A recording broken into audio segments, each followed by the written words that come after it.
What's up, guys? I'm Cole Philpott. Today we'll be looking through my fish room, and welcome to the fish bowl.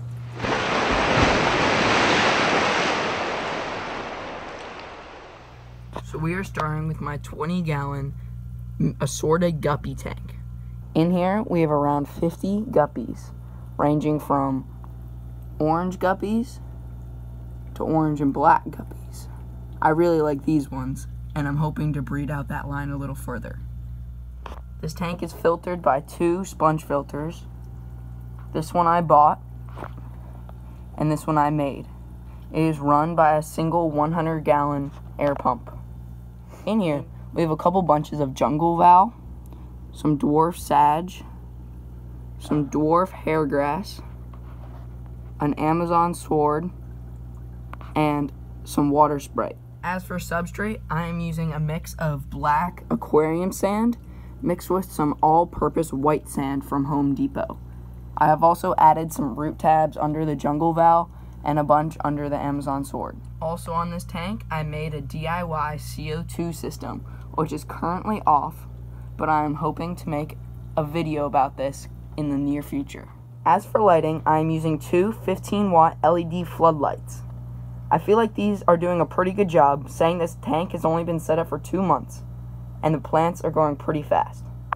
I am really liking this tank, and I am excited to see where this tank goes in the future. We are now going to move over to my 40 breeder aquarium. In this aquarium, I have a cheetah map turtle, and his name is Jeff. As for inhabitants, I have 5 giant danios, a green terror cichlid that usually stays under there, and a crebensis cichlid in there. I understand that the green terror is going to have to get a bigger home eventually, but currently we are under renovation, and a 75-gallon is on his way. As for filtration, I am using an overflow, which is made by the king of DIY. I am using sump filtration, a wet-dry filter. Here's a good look at my green terror cichlid. Currently, he is around 3.5 inches. He is a very beautiful fish. And then there's Jeff swimming around.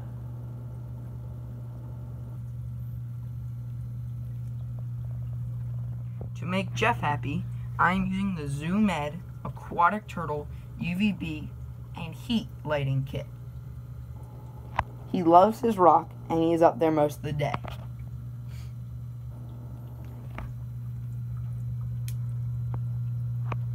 This 40 breeder is a rack, so above it, I have a 20-gallon aquarium.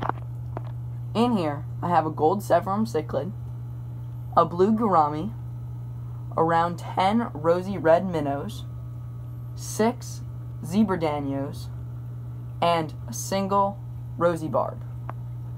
This tank is kind of like my holding tank.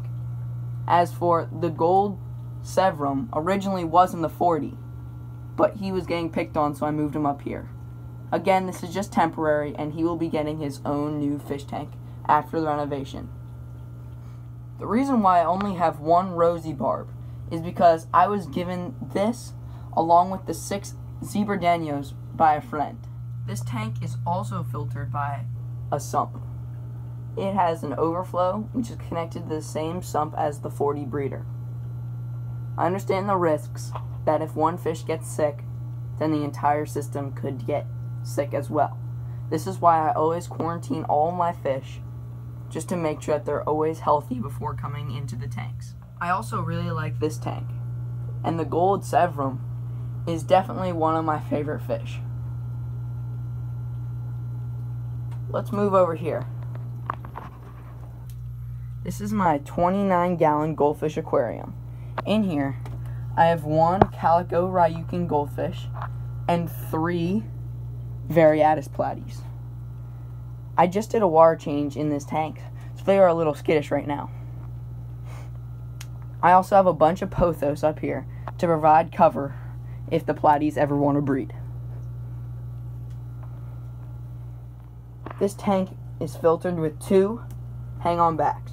This is an Aquarium 25, and this is a Marine Land Penguin 350. I've had this goldfish for around 6 months, and I've really grown to like him. He's a really cool fish. Under my bed, I have 3 holding tanks. These 2 are filtered by a single overhead sump, also created by the king of DIY. In here, I am holding a single pea puffer, which is right here. It is also known as the dwarf puffer or the Indian dwarf puffer. These tanks are not the prettiest, but I'm hoping to redo them in the near future. I'm hoping these will eventually become a planted tank, and it is connected with a water bridge. This allows for the pump, which is right there, to pump water up into the sump, which is actually above the tank, and then drain into this aquarium. The water is then returned through the water bridge back into this tank.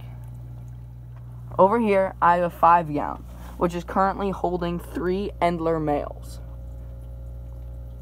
It is filtered by a small little beta bull filter, which is just sitting in there. It's not the best, but it does the job for the time being. Under here, I am also growing a bunch of pothos to put in all my tanks. In my closet, I have this bin. In here, I have 2 rosy red minnows that I was unable to catch out of here. I also have a bunch of snails. That is the purpose of this tank. I am trying to breed a bunch of snails so I can feed them to my puffer and put them in all my tanks for breeding. Also, they make great cleaners, so I'm hoping to get them in all my tanks to keep them clean. In here, I have Malaysian trumpet snails, some ram's horn snails, and a bunch of pond and bladder snails.